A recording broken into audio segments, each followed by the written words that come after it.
un profond sentiment d'honneur et de gratitude que je me présente devant vous aujourd'hui pour soutenir ma thèse de doctorat intitulée « Système de gestion des qualités totales pour l'amélioration de la gouvernance dans les établissements d'enseignement supérieur et universitaire en République démocratique du Congo. Application du modèle NHL dans le réseau des universités du CEPOM. Cette recherche constitue l'aboutissement d'un long processus de réflexion scientifique consacré à l'un des défis majeurs de l'enseignement supérieur contemporain.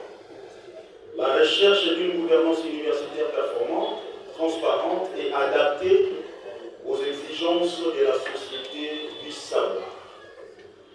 Je tiens, Monsieur le Président, à exprimer ma sincère reconnaissance au Président du Conseil d'administration et recteur magnifique, le professeur émérite Saman Oscar, à Madame la rectrice professeur Angèle Ancine Saman, à mon promoteur, car mes copromoteurs, le professeur Mafeli Makamou et Ngoumou Pipeti Joachim, pour l'encadrement scientifique et leurs précieux conseils.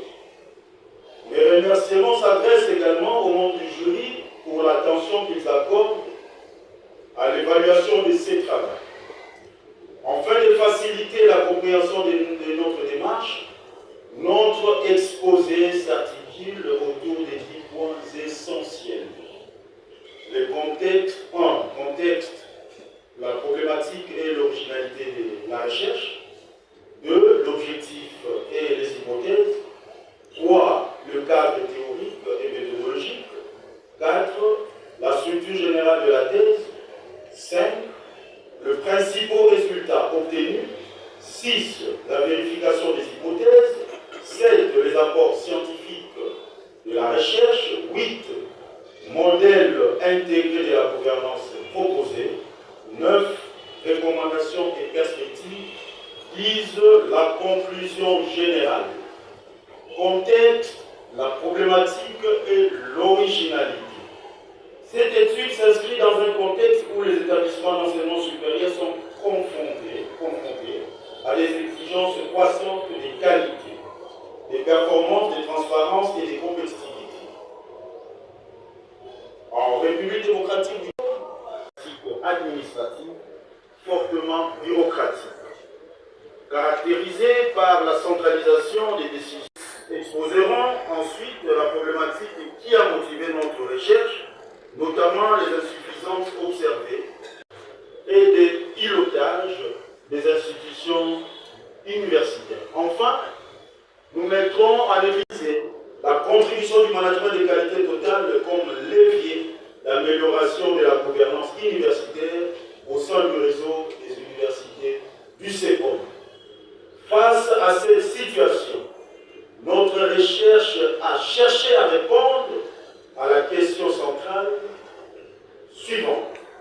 Dans quelle mesure le management des qualités totales peut-il contribuer à l'amélioration de la gouvernance universitaire au sein du réseau des universités du CEPOM en République démocratique du Congo? 2. Les objectifs et les hypothèses. Cette section sera consacrée à la présentation des objectifs de la recherche, tant sur le plan général que spécifique. Nous préciserons les résultats entendus de l'étude ainsi que questions auxquelles elle cherche à répondre. Nous exposerons également les hypothèses de recherche formulées à partir de la littérature scientifique et des observations du terrain, lesquelles ont servi de fil conducteur à l'ensemble de notre démarche. L'objectif général de cette recherche était d'analyser la contribution du management des qualités totales à l'amélioration de la gouvernance universitaire dans le réseau des universités du CEPOM. De manière spécifique, il s'agissait d'identifier les limites du modèle bureaucratique actuellement dominée, d'évaluer l'apport du principe de qualité totale dans la gestion universitaire, d'examiner l'impact des TQM, Total Quality Management, sur la performance institutionnelle, d'analyser le rôle du réseau universitaire dans l'amélioration de la gouvernance et de proposer un modèle intégré de la gouvernance adapté au contexte congolais. Pour atteindre ces objectifs, 5 hypothèses principales ont été formulées. Premièrement, la faiblesse de la gouvernance universitaire est liée à la prédominance d'un modèle bureaucratique centralisé, peu orienté vers les résultats. Deuxième, l'application des principes du management des qualités totales améliore l'efficacité, la transparence et la qualité des services universitaires. Troisièmement, le mécanisme de qualité renforce la compétitivité des établissements d'enseignement supérieur. Quatrièmement, le fonctionnement sur les réseaux favorise la mutualisation des ressources et l'harmonisation des pratiques de gestion. Enfin, l'adoption du TQM facilite la transition d'une gouvernance bureaucratique vers une gouvernance participative et orientée vers la performance. 3. Le cadre théorique et méthodologique. Sur le plan théorique, cette recherche s'appuie principalement sur la théorie des changements et la théorie de la performance. Ces approches mixtes de type séquentiel explicatif.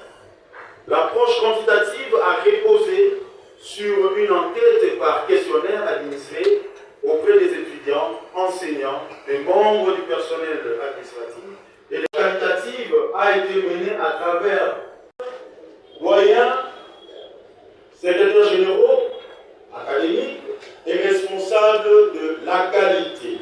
Ces données ont été complétées par une analyse documentaire portant sur les apports institutionnels, les textes réglementaires et les documents stratégiques du réseau des universités lycées communs. Les résultats obtenus ont permis de confirmer nos hypothèses de recherche. 4. Les principaux résultats obtenus. Nos résultats montrent également que le modèle de fonctionnement en réseau adopté par le CEPOMAN favorise le partage des ressources, la circulation des bonnes pratiques et la cohérence des actions des gouvernances. L'une des principales contributions de cette thèse réside dans la proposition d'un modèle intégré de gouvernance universitaire fondé sur le management des qualités, les apports scientifiques de la recherche. L'étude a démontré que les insuffisances observées dans la gouvernance universitaire trouvent effectivement leur origine dans la persistance d'une culture bureaucratique limitant l'innovation, la participation et la performance. Elle a également révélé que l'application des principes du management des qualités totales contribue significativement à améliorer l'efficacité administrative, à renforcer la transparence de la prise de décision, à accroître la satisfaction des parties prenantes, à améliorer la qualité des services académiques, à développer une culture d'amélioration continue et à renforcer la compétitivité institutionnelle. Il y a un autre modèle intégré de la gouvernance que nous avons proposé. Cette partie sera consacrée à la présentation du modèle intégré élaboré à partir des résultats de la recherche. Nous expliquerons ses composantes, ses principes de fonctionnement ainsi que les interactions entre les différents acteurs et mécanismes de gouvernance. Nous montrerons également en quoi ces modèles constituent une réponse adaptée aux défis rencontrés par les universités du CEPOMAN et plus largement par les établissements d'enseignement supérieur et universitaires en République démocratique du Congo. Ce modèle repose sur 5 piliers fondamentaux. 1. Le leadership participatif, l'amélioration